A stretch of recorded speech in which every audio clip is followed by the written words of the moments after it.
안녕하세요. 반갑습니다. 오늘은 보이스의 불편한 진실 두 번째로 보스차와 소수차라는 제목으로 한번 말씀드리겠습니다. 먼저 간단하게 지금 문남에서는 보스차와 소차를 어떤 식으로 구분하고 있는지부터 한번 말씀드려보겠습니다. 수령도 뭐 임의적으로 대충 뭐 그 정도 수령이다라는 정도로 구분을 해서 예를 들어서 한번 설명드려 볼게요. 가장 굵은 나무부터 시작하겠습니다. 가장 굵은 나무를 그 지역에서 가장 수령이 오래된 나무를 흔히 차왕수차라고 이야기를 합니다. 수령은 한 1000년 이상 된 뭐 그런 나무들이 많고, 그 다음에 굵은 나무가 이제 딴주차라고 거루 단자, 한거루 단자, 나무 주자를 써서 딴주차라고 부르는데 수령 한 600년 전후라고 보시면 될 것 같습니다. 그리고 보스차, 보스차는 보통 한 300년 전후 수령을 말하고, 그 다음에 이제 대수차라고 하는데, 대수차는 100년 이상 된 나무를 흔히 대수차라고 합니다. 그 다음에 노수차, 한 70년 전후, 그 다음에 중수차, 50년, 생태차, 또 내나 한 50년, 그 다음에 소수차, 소차는 뭐 다양한 수령이 있는데 보통 한 30년에서 50년 그 사이를 보시면 될 것 같고, 돼지차는 심은 지 한 20년, 10년 된 것도 있고, 뭐 그 정도 차를 말합니다. 또 다른 분류로는 이제 교목차, 광목차, 뭐 밭차, 재배차, 야방차, 뭐 황지차, 또 유기농차, 부규림차, 뭐 야생차, 뭐 보관차, 뭐 외화차 등 뭐 제가 지금 생각난 대로 말씀드리고 있는데, 각 지역에 따라서 또 부르는 수령에 따라 부르는 차이도 좀 있고, 하여튼 뭐 제 나름대로 구분해 보면 이 정도라고 말씀드릴 수 있습니다.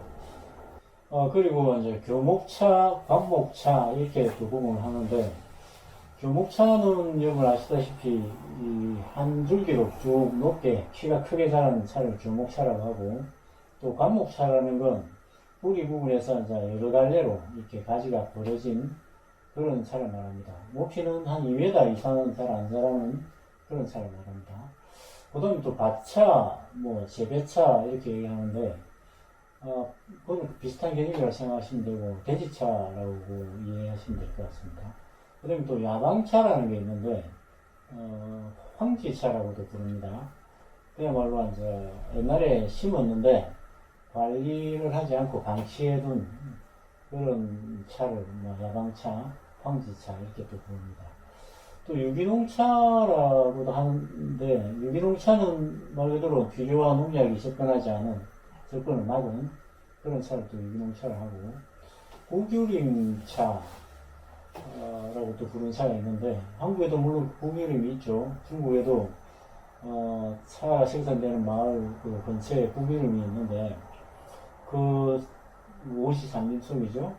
그 속에서 생산된 차를 또 고규림 차라고 합니다. 야생차는 또 다양한 품종들이 있는데, 그 야생차만의 또 특징이 있습니다. 사람이 심지 않았는데 저절로 이제 씨앗이 떨어져서 국인 등지에서 자라는 차를 또 야생차라고 합니다. 보관차, 고관차, 한 가지로 높게 굵지는 않습니다. 이건 이무 쪽에 가보면 원시산림 속에 차 씨앗이 떨어져서 이렇게 자라다 보니까 뭐 키자람을 하기 위해서는 좀 햇빛 광합성을 위해서 키가 높게 자란 그런 나무들이 있는데, 굵지는 않지만 키가 한 10m, 심지어 20m 된 그런 차들이 있습니다. 이걸 고관차라고 부릅니다. 그리고 또 외화차라는 게 있습니다. 외화차는 이것도 뭐 각 지역에 다 있는데, 중간쯤에 이제 가시를 잘라버린 겁니다. 주간을 잘라버린 겁니다. 그래서 체입하기 쉽도록 또 그렇게 만든 놓은 차들이 곳곳에 있습니다. 수령은 뭐 제가 임의적으로 말씀드렸는데 다만 참고만 하시면 될 것 같고, 지역마다 말마다 차나무의 수령과 등급을 구분하는 방식이 다르기 때문에 일률적으로 정하기 어렵습니다. 차나무의 수령 또한 공식적으로 뭐 확인된 나무는 여러분 아시다시피 본경 향주청에 있는 3200년 된 재배형 차왕수가 있죠. 그리고 청가채 쪽에 2700년 수령의 야생 차왕수가 있습니다. 그리고 빵웨이라고 그러죠. 방위 지역에 과도형이라고 그러죠. 야생에서 재배형에서 야생으로 넘어가는 중간쯤에 특징을 보이는 그런 재배형 차왕수가 있습니다. 요 세네 그루 나무는 그 외에 또 기타 몇 그루가 되어 있는데 정확하게 수령이 측정된 기록이 있습니다. 그렇지만 일반적으로 이야기하는 차나무 수령은 다 그냥 뭐 짐작해서 하는 이야기니까 한번 참고만 하시면 되겠습니다. 돌이켜보면은 뭐 옛날엔 보수차, 소수차의 뭐 개념조차 없었을 겁니다. 지금처럼 뭐 생산성을 높이기 위한 계량종 차나무도 없었고 비료나 농약은 뭐 생각지도 않았던 시절이죠.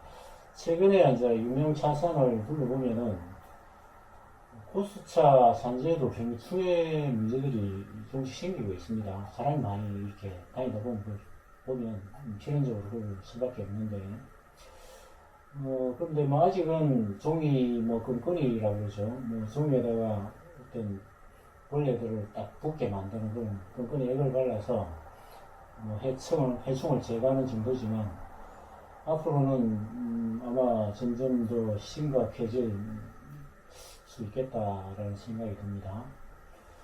비료 문제는 이미 공공연한 비밀입니다. 뭐 생산량을 높이기 위해서 땅 뒤집기라고 그러죠. 뭐 차밭 주변에 땅을 이게 삽 같은 걸로 뒤집어 줍니다. 그러면 거름이 아무래도 제공이 되겠죠.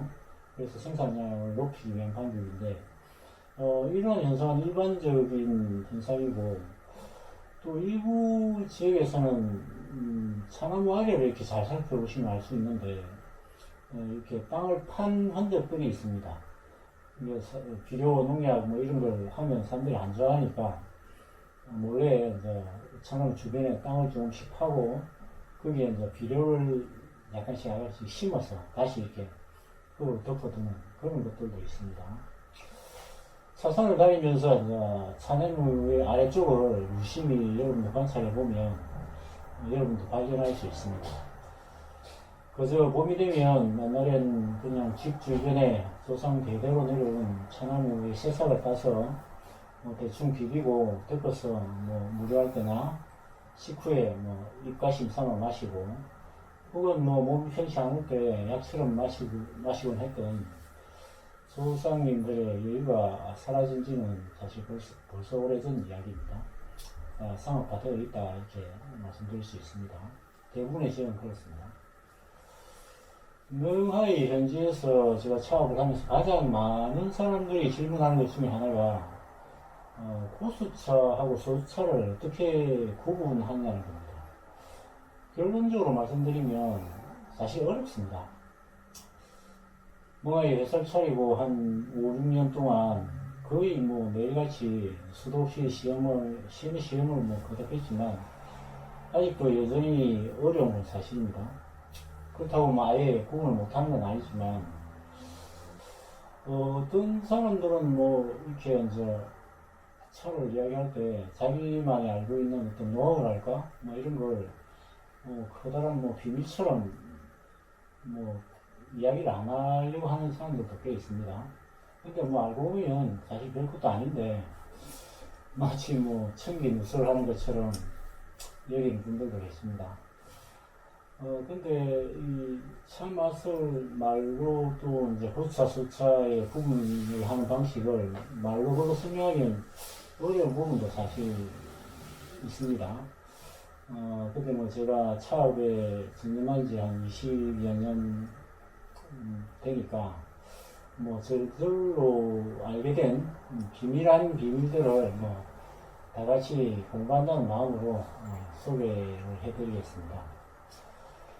우선은 뭐 차의 거의 무게가 좀 다릅니다. 마셔보지 않고 외형으로 차를 구분하기는 정말 어렵습니다. 그러나 뭐 자세히 관찰하면 대부분의 고수차는 약간 두껍다 그럴까요? 두텁게 느껴지고 탄력성이 좋습니다. 그리고 뭐 한 손으로 이렇게 살금살금 들어보면 조금 무게감이 느껴집니다. 직접 이제 살충이나 유념등을 해보면 좀 더 이제 확실하게 느낄 수 있는데, 그러나 꼭 그렇지 않은 경우도 있습니다. 의방이나 뭐 맹송, 경매, 직마이라고 그러죠. 등에서 볼 수 있는 중소육종 뭐 이런 차들은 또 마을도라고 뭐 묘이차라고 부릅니다. 고양이 귀처럼 작고 동그란 그런 차잎들이 있는데, 그런 차잎들은 뭐 고수차라도 이렇게 무게가 느껴지지 않습니다. 그렇듯이 어떤 한 부분이 어떤 특징이 있지만 꼭 그렇지 않은 경우도 있기 때문에 그런 부분도 항상 유념하시고 이렇게 평가를 하셔야 됩니다. 무게가 좀 더 많이 나가는 듯한 느낌은 왜 그럴까 이렇게 생각해 보니까, 뭐 내재된 성분이 아무래도 좀 풍부하겠다는 생각도 들고, 뭐 여러 가지 생각들이 있는데, 차농들은 대부분 차 맛을 솔직히 잘 몰라요. 이렇게 시험을 해봐도 잘 모르고, 자기 지역에 있는 차들만 마시기 때문에 비교도 잘 안 되고, 그래서 좀 시험할 때는 항상 뭐 저희같이 매일같이 시험을 하는 사람들 의견을 많이 구하곤 하는데, 차동들은 뭐 마시지는 않고 대부분 이렇게 손으로 들어서 무게감을 느끼면서 이렇게 구분하는 경우를 종종 보곤 합니다. 근데 예상외로 또 맞는 경우도 꽤 많이 있습니다. 그래서 이제 참고 삼아서 제가 소개드리는 것이고, 근데 좀 더 정확한 맛을 구분하자면 일단은 맛을 봐야 되겠죠. 첫 번째로 고수차는 일단 향기가 풍부하고 좀 진합니다. 차를 우린 다음에 이제 수구라고 그러죠. 천물은 보통 버리지 않습니까? 그러면서 이제 그 수구의 향을 맡아보면 처음엔 잘 향이 안 느껴지니까 바람을 살살 이렇게 불어 넣어서 한 조금 식을 때쯤 이렇게 향을 맡아보면 가장 진하게 느껴질 수 있는데, 그 향의 진함, 연함, 또 있음 없음으로 또 고수차하고 소차를 구분하는 것도 한 방식입니다. 소수차도 유념을 강하게 한다거나 하면 향기가 좀 더 진하게 날 수도 있습니다. 근데 소주차는 고수차와는 조금 다르게 약간 탁한 향이 있습니다. 향은 있지만 약간 탁하다는 느낌이 듭니다. 뭐 저는 뭐 습관처럼 차를 마신 다음에 찻잔에 남아있는 향도 맡아보는데, 좋은 고수차일수록 잔에 남아있는 향이 진하고 진짜 황홀 합니다. 맛도 저는 소차에 비하여 고수차는 약간 무겁다라는 표현을 하곤 하는데, 반대로 얘기하자면 소차는 가벼운 맛이라는 뜻이죠. 맛을 뭐 무게로 표현한다는 것이 지금 적절치 않을 수도 있는데, 저 같은 경우 자주 마시다 보니까 어쩐지 좀 그렇게 느껴질 때가 있습니다. 그리고 고수차는 입안에 먹는 순간 뭔가 꽉 차는 느낌이 있고, 여러 가지 맛이 입안을 기분 좋게 하고, 기분 좋게 뭐 자극을 하고, 어금니 근처에 이렇게 생진작용이라고 그러죠. 침샘이 강하게 자극되는 침이 이렇게 솟아나는 듯한 그런 느낌이 있습니다. 근데 소차는 뭐 약간 달달하지만 약간 맹물 맛이라 그럴까요? 그런 게 좀 느껴지고, 삼키고 난 다음에는 고수 같은 경우에는 모관이 약간 간질간질한 느낌이 드는 것도 있습니다. 근데 반면에 이제 소차는 그냥 훌루덩 넘어가는 그런 느낌입니다. 그런 다음에 조금 시간을 두고 이렇게 느낌을 이렇게 생각해 보면, 흔히 회감이라고 그러죠. 고차는 이제 무슨 한 1분 정도 있으면 저 같은 경우에 목 쪽에서 달달한 향 같은 게 이제 올라오고, 좀 더 시간이 지나면 회운이라고 저는 표현합니다. 아랫배 쪽에서 이렇게 서서히 올라오는 이 향들도 있습니다.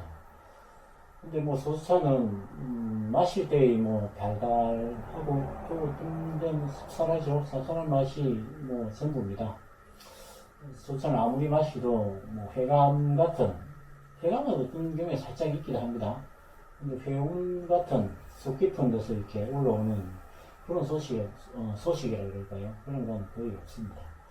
그것도 하나의 특징이라고 할 수 있습니다. 그런 다음에 또 우리고 난 찬잎 엽조라고 그러죠. 엽조를 또한 살펴보면서 구분을 하기도 하는데, 보수차는 대체로 찻잎의 중심선이, 수반이 그럴까? 중심선이 뚜렷하고, 가로로 이렇게 퍼져나간 가로선도 이렇게 분명하게 보이는 편입니다. 근데 뭐 소차도 있습니다. 근데 눈 크게 뜨고 보면 뭐잘 보이는데, 보수차하고 수차하고 비교를 해서 이렇게 보면 확실히 보수차가 좀 이런저런 선들이 윤곽이 뚜렷하다 이렇게 말씀드릴 수 있겠습니다. 그리고 마지막으로 이렇게 찻잎을 한번 문질러 봅니다. 소주차는 비교적 뭐 쉽게 뭉개진다 그럴까요? 이렇게 잘 진육이 지고 천륜고수차라 그럴까 수명이 오래된 고수차일수록 나무가 오래되면 뭐 차잎도 약간 목질화되고 섬유질 성분이 좀 더 풍부해지는 그런 느낌이 있습니다. 그래서 그런지 비벼도 찻잎 형상이 잘 이렇게 파괴가 안 되고 좀 이렇게 세게 비볐다가 다시 이렇게 펼쳐보면 잎이 그대로 살아 있습니다. 근데 반면에 이제 소찬 이렇게 비벼버리면 뭉개져 버리는 그런 특징들도 있습니다. 앞서도 잠시 말씀드렸지만, 뭐, 대체적인 특징은 그렇지만, 그렇지 않은 경우도 반드시 있다는 걸 명심하셔야 됩니다. 너무 과신하시면, 또 오류에 빠질 수 있으니까, 간혹, 뭐, 다른 결과들도 있으니까, 이렇게 유념하시면 좋겠습니다. 보수차를 생산하면서 많이 받는 질문 중에 또 다른 하나는, 차량은 과연 몇 년 정도 이렇게 가장 좋은 잎이 생산되느냐 뭐 그런 이야기입니다. 다른 종류의 차와 달리 보이차는 제품과 더불어서 무작정 오래되면 될수록 좋다는 인식이 있는 것 같습니다. 과연 그 몇 년 된 모차가 가장 좋으며 차나무는 어느 시기에 그 채판 잎이 가장 맛있고 향기로운 것인지에 대한 정확한 뭐 자료는 아직까지 제가 본 적이 없습니다.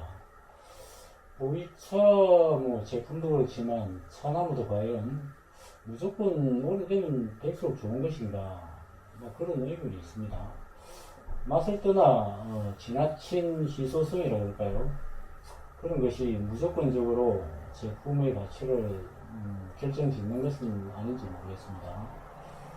뭐 3000년이 넘는 차나무가 현존하는 시대에 과연 오래되었다는 기준을 뭐 어디에 두어야 할지도 또 의문스럽기도 합니다.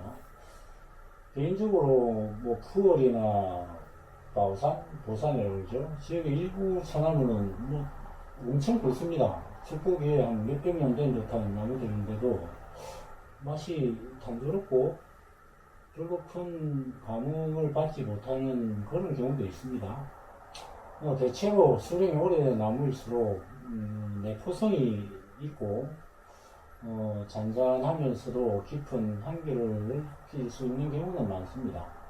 그러나 뭐 지역과 품종에 따라서 어떤 경우에 50년 전후의 생태차가 더 향기롭고 맛있다는 느낌을 받는 경우도 있습니다.